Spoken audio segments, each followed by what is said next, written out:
Hi guys and welcome back to the channel. So in today's video I will create an expert advisor based on the Keltner channel indicator. I have created the Keltner channel indicator in the previous video, so if you haven't seen it, please go check it out because I will be using the exact same indicator in this video. Okay, so let me start by explaining basically the concept of the Keltner channel and then I will create the expert advisor. So the Keltner channel indicator, you can see it deployed on my chart at the moment, basically uses two built-in indicators. So the first built-in indicator it uses is the moving average, which is basically this line in the middle.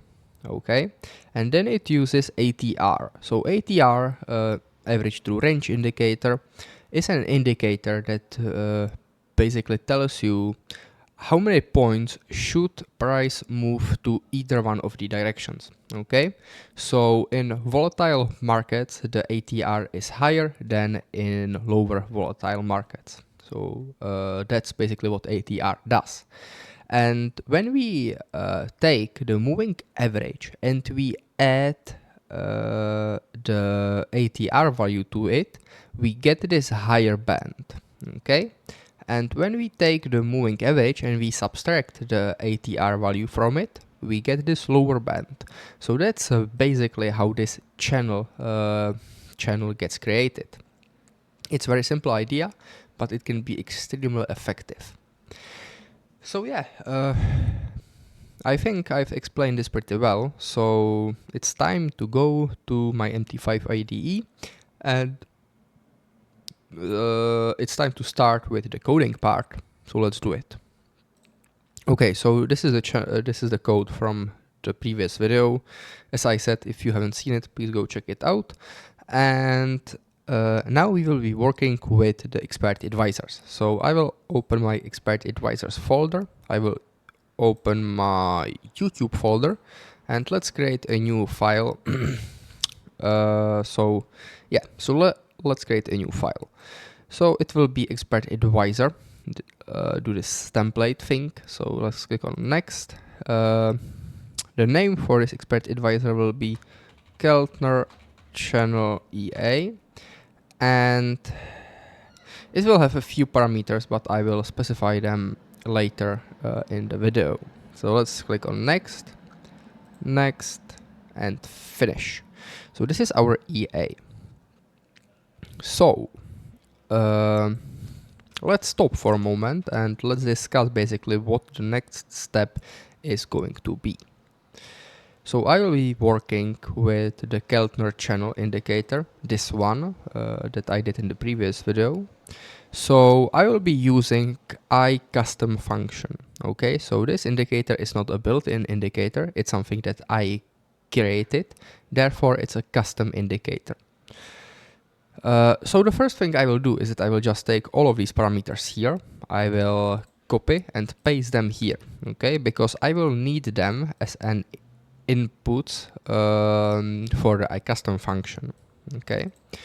The second thing I will do is that I will specify my Keltner channel indicator as a resource, okay? So that's something I have to do when I am working with custom indicators. So let's do it. So resource, and now I have to type the directory of the Keltner channel indicator. So it's indicators, then it's YouTube, and then it's Keltner channel EX5. So let's compile and see. Okay, everything's good so far. The next step is that I have to create a handle for the Keltner channel. So let's do it. So Keltner handle. Okay, so the next step is on init function. I have to assign the Keltner channel indicator to the Keltner handle, and then I can use the handle to basically get the Keltner channel values. Okay, so let's do it. So Keltner handle is equal to custom for the current symbol, current period. And now, so I have to specify the name of the indicator, which is basically the directory, which is this one. But instead of using these double brackets, not brackets, double slashes at the start, I use this thing here, and then I just can copy the rest. And now I have to specify the inputs. So that's why I copied these inputs here, because these are the inputs that go into the indicator. So let's start. So the first one is input MA period. Do you know what? I can do this on a new line, so it's more convenient, let's say.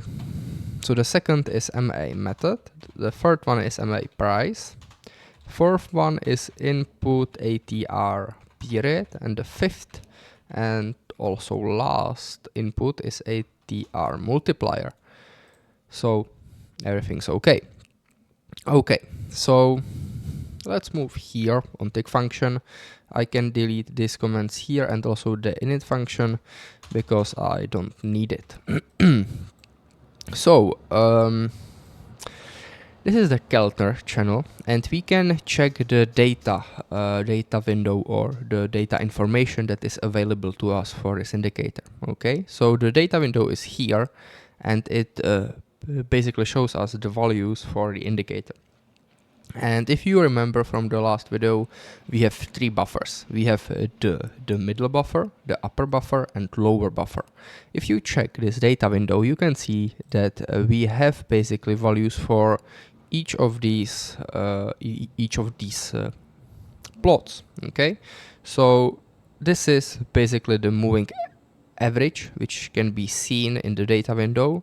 This is the upper band, which is the second, or which is the value after the moving average, and this is the lower band, which is the last value in my data window.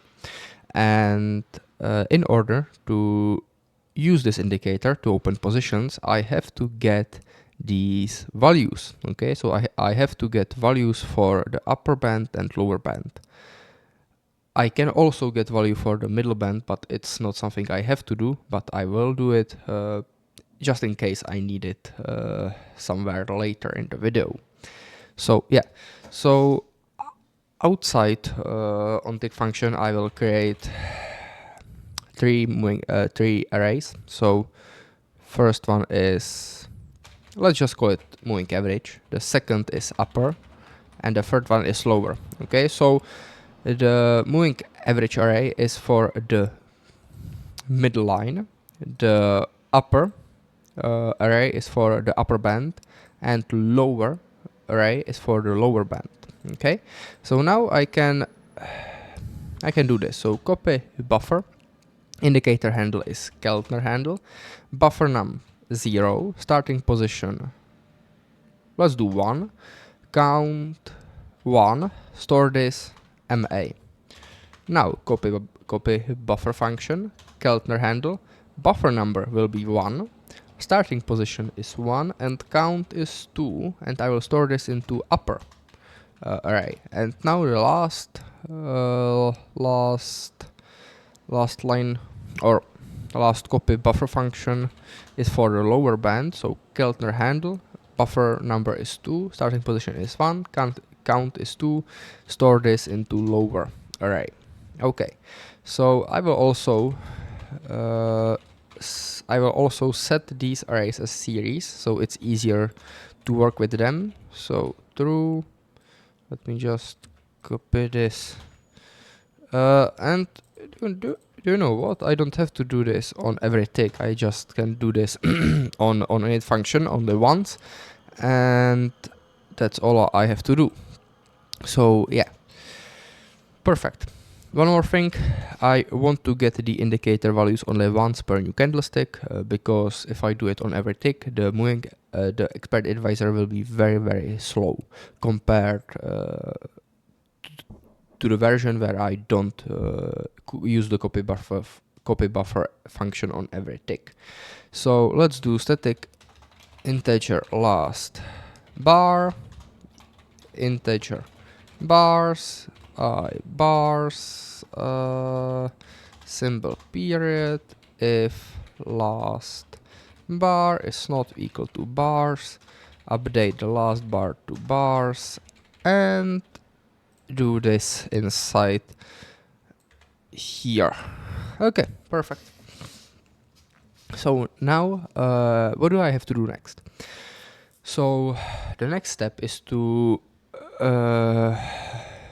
determine when I want to open positions. Okay, so there are two ways basically how you can use this indicator.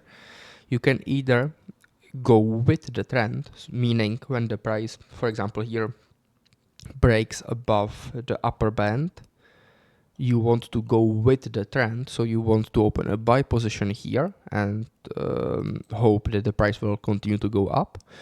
Or the other thing you can do is that when the price goes above the band and then below the band, you can hope, or you can basically bet on the price going back to its average price, and you can sell here. Okay, so these are basically the two valid approaches that we can choose from.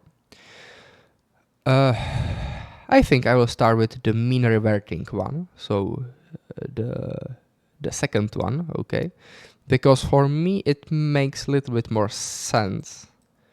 It also like depends on what instrument you use this EA. So for example, if you use it on Euro USD, which is known for its ranging specifics, let's say, so Euro USD doesn't tend to stay in long trends, it tends to range.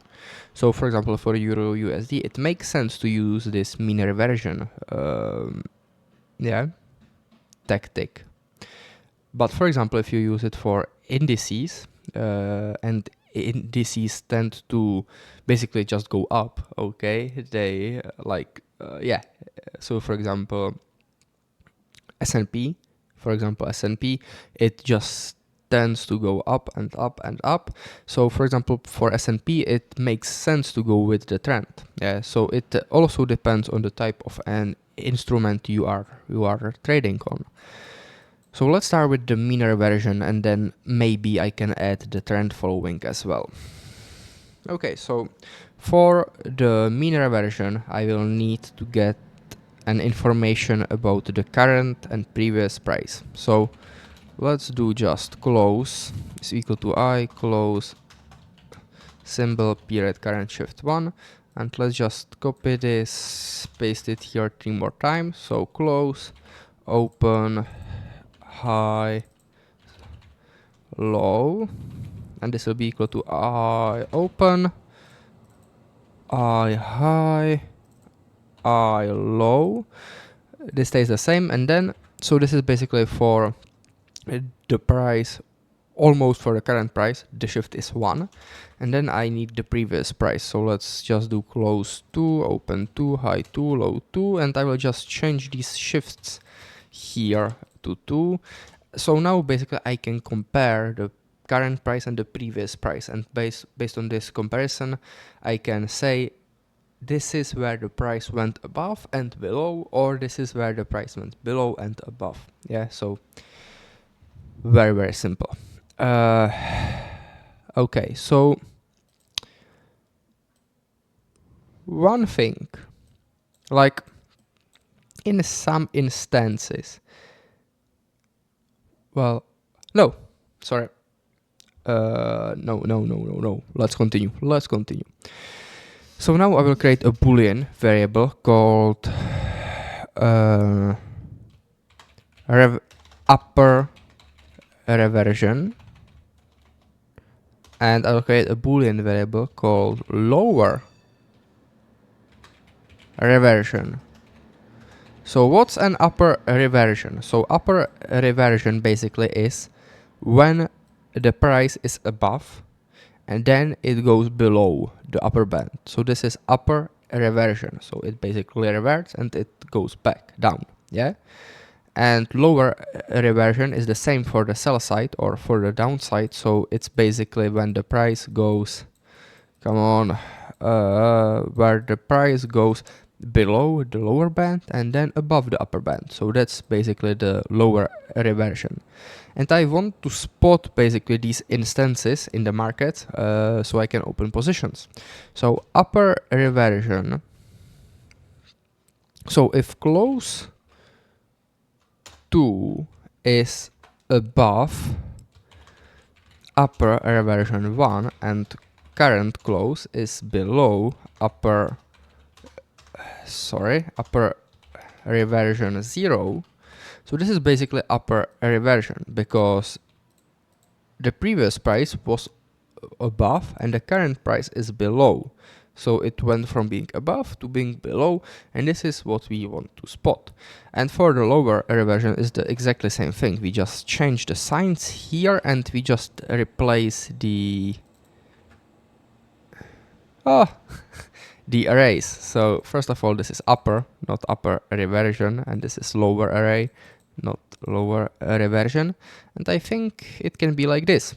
So now we get our upper and lower reversions. So now we can do if else statement. So if upper reversion, do you know what? I can do all of this inside that if else statement here. So if upper reversion, open sell position, simple. If lower reversion, then open buy position. Okay, so very simple stuff.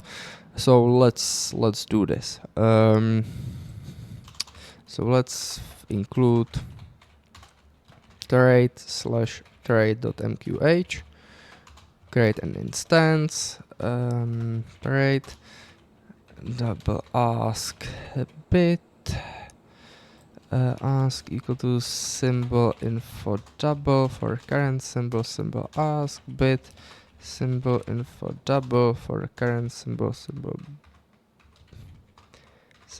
bit. And now, okay, so now we can open sell position. So trade sell volume 0.1, symbol price is bid price, stop loss. So now the question is stop loss.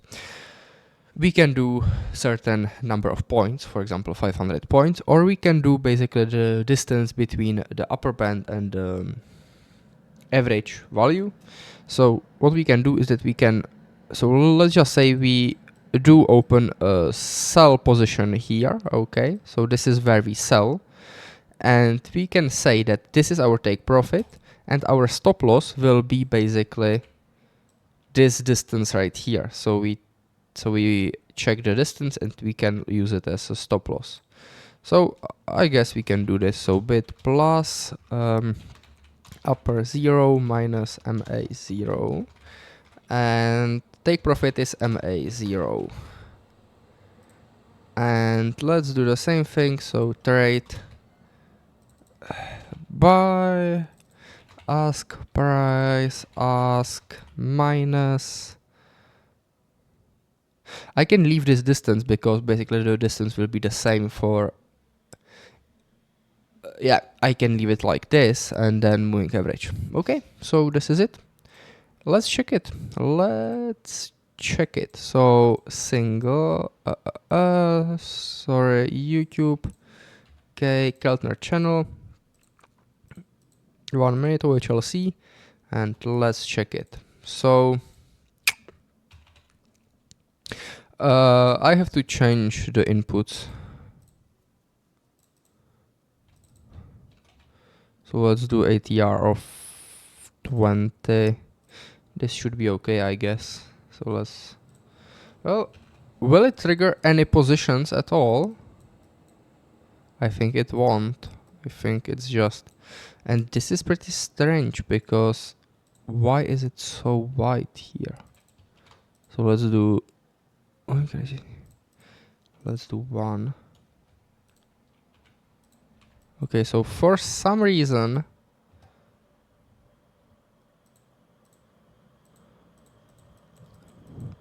can you see the issue here?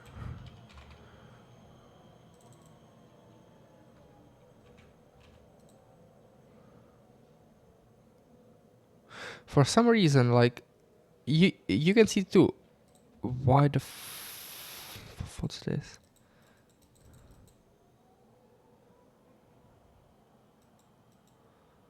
This is strange. This is very strange because it shouldn't look like this. Let's do 100 here.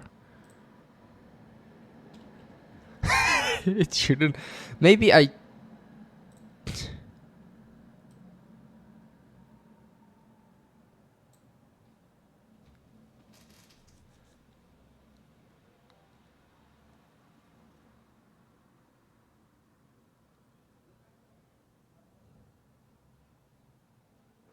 Yeah.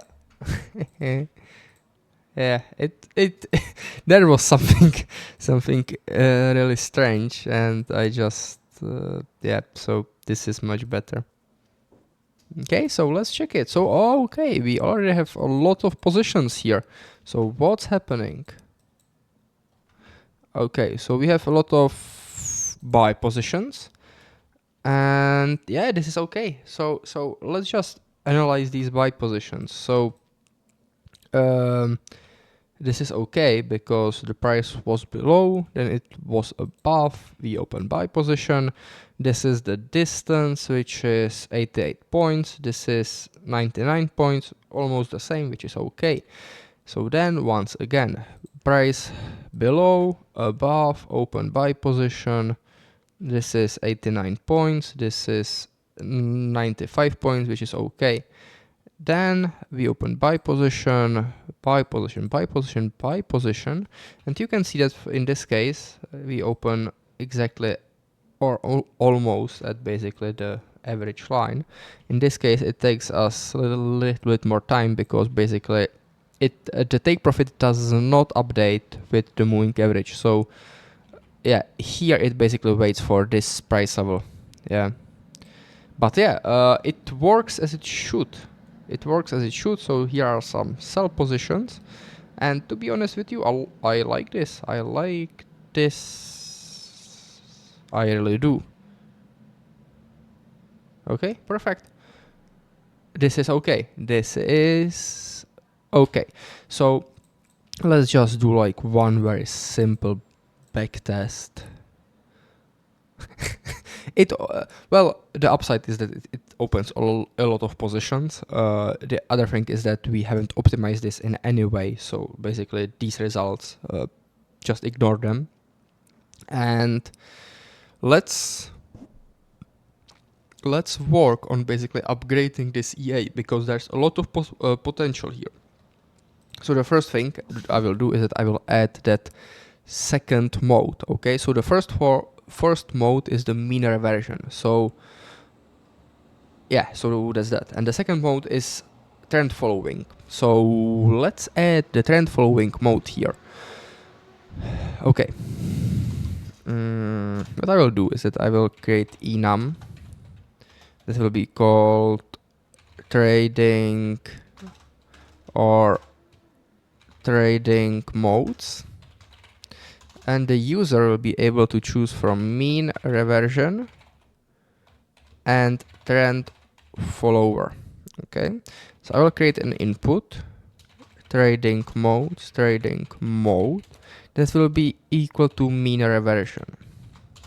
Okay, so now I can check here. So I will open this buy or this sell position or this buy position only if trading mode is equal to mean reversion. Okay, so if I want to use the mean reversion, I will open these positions. If I don't want to use the mean reversion, I won't. So that's basically it. So now let's add the trend following concept. Sorry, like this. No, like this. Yeah, perfect. So now let's add the trend following concept. So trend following, let me just go back here, is pretty simple. Now, so the last time we checked if the previous price was above and then below. Okay, so above, below. Now we want to check whether the previous price was below and now is above. Okay, so now basically we want to change what's happening. Yeah, so now we want the price to go above the Keltner channel, not below. For buy positions, for sell positions, it's the same thing but opposite. Yeah, so let's do it. So let's create a few more Boolean variables. So this is uptrend signal, which will be exactly the same as the upper reversion, but we will just change these signs to these. Okay, and then we can do second Boolean variable, downtrend signal, which is exactly the same as the lower reversion. We just change the signs. And yeah, so you can see that like this is extremely simple stuff. Yeah, it's like you just have to think about what you have to do, give it some structure, let's say, and then just do it. It's very simple. So now we have this trading mode for mean reversion. So now let's do. So if trading mode is equal to trend follower, I will basically do the same thing here. So I will just copy this, paste it here, and I'll just change a few things. So upper reversion. So for sell position, it's downtrend signal. For buy position, it's uptrend signal. So now the stop loss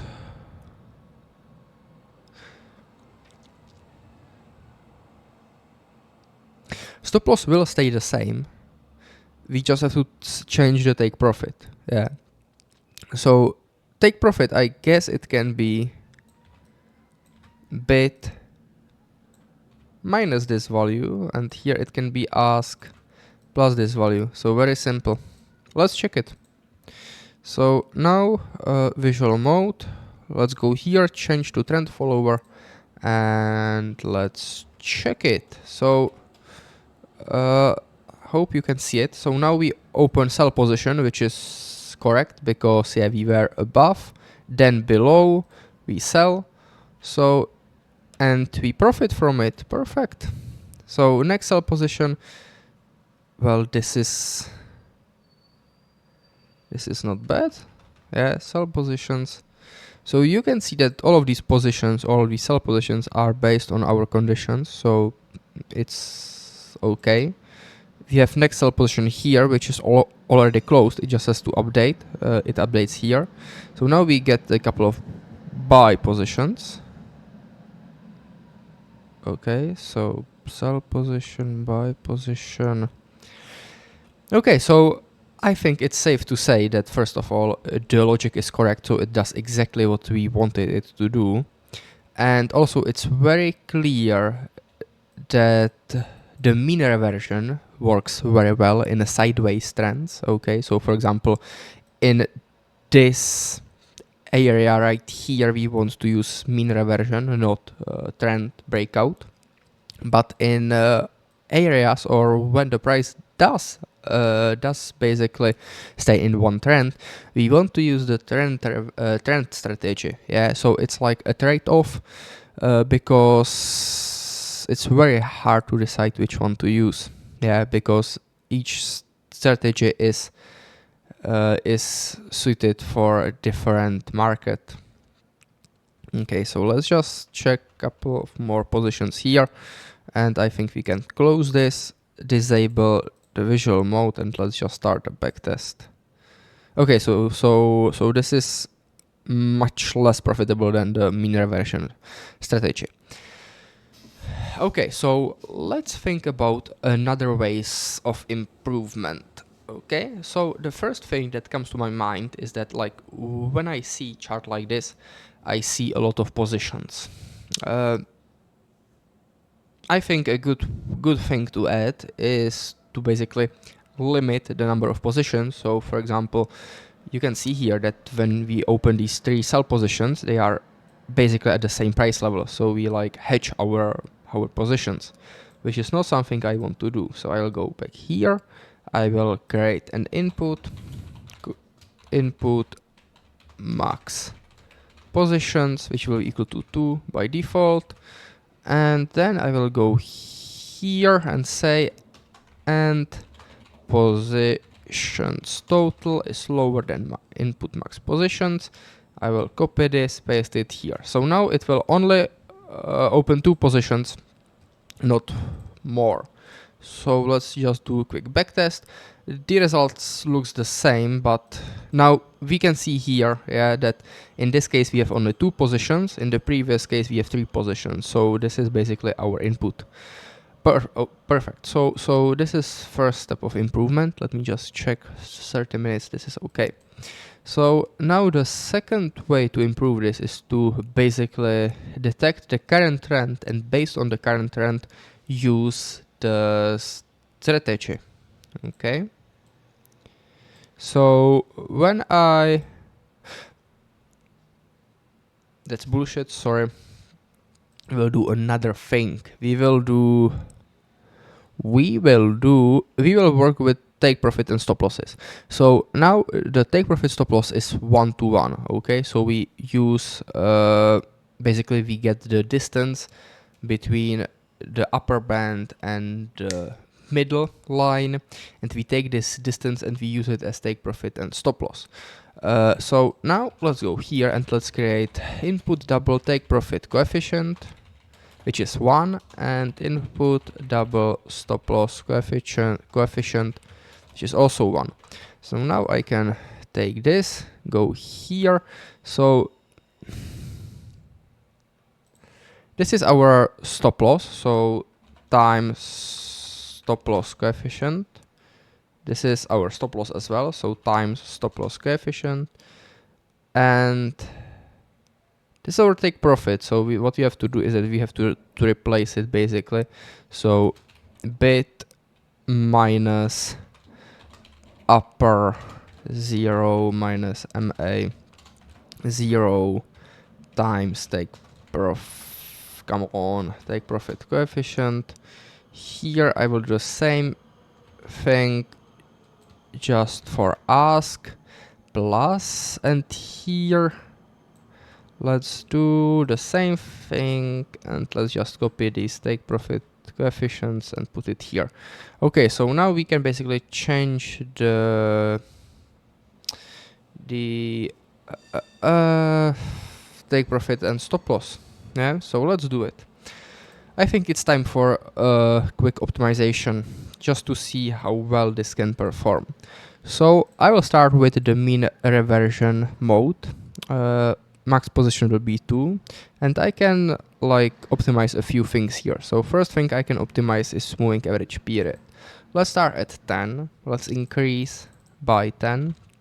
Let's do 300. Exponential close price is okay. ATR period. Let's start at you know what? Let's do exactly the same thing for ATR. So like this and 300. Input ATR multiplier. This is very, very important. So start at 1, increase by 0.5, and let's do 6. I think going above 6 doesn't make sense because it won't open any positions. Maybe 5. Let's go 5.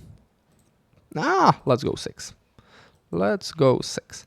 Then you have take profit coefficient and stop loss coefficient. So I will start by 0.5 for both. I will increase by 0.25 for both, and I will stop at 5. Okay, so this is, in my opinion, pretty reasonable optimization, and let's check it. So yeah, so how does it look like? Okay, so the first thing I can say from these optimization results, like we are at the start or at the beginning of the optimization, so these are just like our initial results. But the good thing is that it takes a lot of positions, which is something I really like to see. It's over the last 2 years or 3 years, so if you have okay 6 positions, nice. 1410 positions extremely good. And you can see like by the color here, you can see that there are some very good combinations of the settings. So I think we can stop this because I think now it just overfits the EA. Yeah, you can see. And let's check it. So let's sort this by the highest profit. So the highest profit was generated by this setting with profit factor of 2.86 and total rates 45. Not ideal. Let's try this one. So this is lower profit factor, but it has 666 positions. So let's test this one. And like, this is not bad. This is not bad. The curve, like, here it stays the same. So I think we can find something much better. So let's try this one. This is also not bad. Let's try this one. This is a lot of positions. Okay. I don't like this. I don't like this one. Let's try this one. I like this. This is my favorite so far. And yeah, so there's like enormous number of optimization results. I can't go over all of them right now. But I think like something like this setting right here with 232 positions might be okay as well, because it's over the last 3 years. So it's not ideal, but I think we can work with this. Okay, so this is not bad. Like, it could be much worse, much worse. Now let's try to do the same thing, but for 1 hour time frame. Okay. Because like the general idea is that on 1 hour time frame, first of all, you get lower number of positions, which is normal, yeah. But it also basically reduces the noise in the market, yeah. So the signals you get, they are more valid, and it's like they like have a lot more heaviness to it. So that's why it might be a good idea to optimize on 1 hour time frame as well. And you can see that the results, like based on the colors of these dots, the results are not bad. So let's stop this here. Let's check the optimization results. Sort by highest profit factor. Sort by highest profit. And yeah, so you can see that the number of positions, it's not really high. So let's just try to find something with more positions. Can I find something with more positions? 306. Okay, I don't like this. So let's go back to the 50-minute time frame. So now we optimized for the mean reversion. Now let's do for trend follower, and let's see how this will play out. Okay, so let's just give it a moment and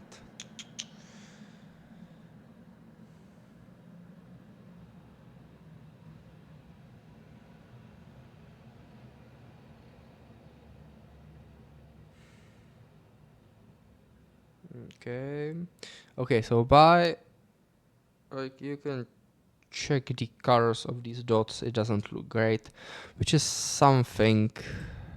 Or on the other hand, let's just wait and see. Let's just wait. Okay, so let's stop, or no, let's just keep this for a little longer, because now the colors, they get better and better with each iteration. So let's just get most of this. Okay, so now we get to the good part here. You can see it's nice green color. Okay, wow, this looks really good. So let's stop it. No, come on. Okay, perfect. So this is the most profitable setting. Perfect number of positions, perfect profit factor. So this looks wow. So this looks really good. This okay, so trend follower for Euro USD looks extremely good. Also, very good thing is that basically the take profits and stop losses are huge. Okay, so huge take profit, huge stop loss. Where is our stop loss? Yeah, so this is a good thing because it won't get affected by bad trading conditions. So let's just, wow, I didn't expect this, to be honest. So let's just try to test this on every tick based on the real ticks to see if the results are valid. Yeah. And like, I think they will look the same because, yeah, like these take profits right here, they won't get affected by bad trading conditions. Yeah. Wow, this is really huge. This is really huge. Okay, I didn't expect this.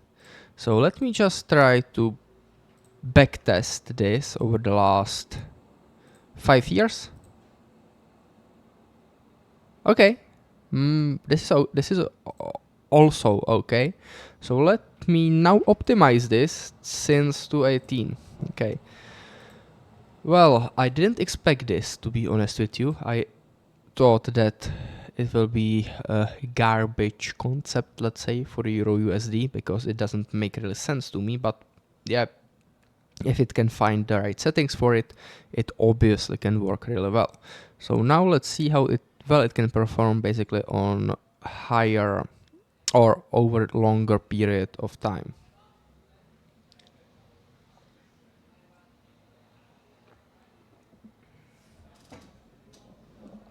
Okay, so it doesn't look that great, but still, if we like sort this by the profit factor or the profit, we can see that there are some good combinations still. So this is definitely a good EA. Yeah, I think with more work, like if I were to work more on this, I can add break even, trailing stop, time filter, day filter, spread filter. I can add martingale, for example. I can add some hedging possibilities. I can add some trend filters. So as I said, this will only work in trending markets. So I can filter the trending markets before I open positions, which would basically, or it should lead to better outcomes. So let's stop this. Let's check some of these settings. I want to stop this. Okay, so let's check the most profitable setting. Wow. This is nice. This is really nice. Let's sort by the highest profit factor and let's check for the highest profit factor. Also good. Yeah. I am amazed, to be honest with you. I am really amazed because this is really, really good. Maybe not this one because yeah, then it just goes down, but this is like for a concept, this is really good. So let's, how long? 43 minutes. Let's try this for USDN or GPUSD, it doesn't matter. Also, one side note, if you like optimize EA over the last 7 years in this case, there are not many EAs that will be profitable over the last 7 years. Yeah. Also remember this only uses take profit stop loss. It doesn't use anything else. So this is basically only about the concept. Like, of course, you can increase the profitability of any EA if you add break even, trailing stop, time filter. Yeah, these are features that will always improve the profitability. This EA doesn't have any of that. So that's why I am amazed basically by the results, because there's great potential in this. So I guess I will work on this EA. I will work on this EA, and yeah, I will try to improve it. Maybe I will create a series on this indicator or on this EA just to show you basically what's possible. Okay, so let's stop this. This is not bad. It has slightly lower number of positions, but it can still be profitable. If I sort by the highest profit factor, it's this one. Okay, yeah, it's not bad.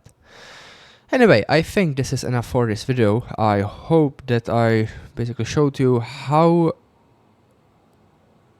how this concept can be profitable if you put in the work. And yeah, so thank you for watching, and I will see you in the next video. Bye.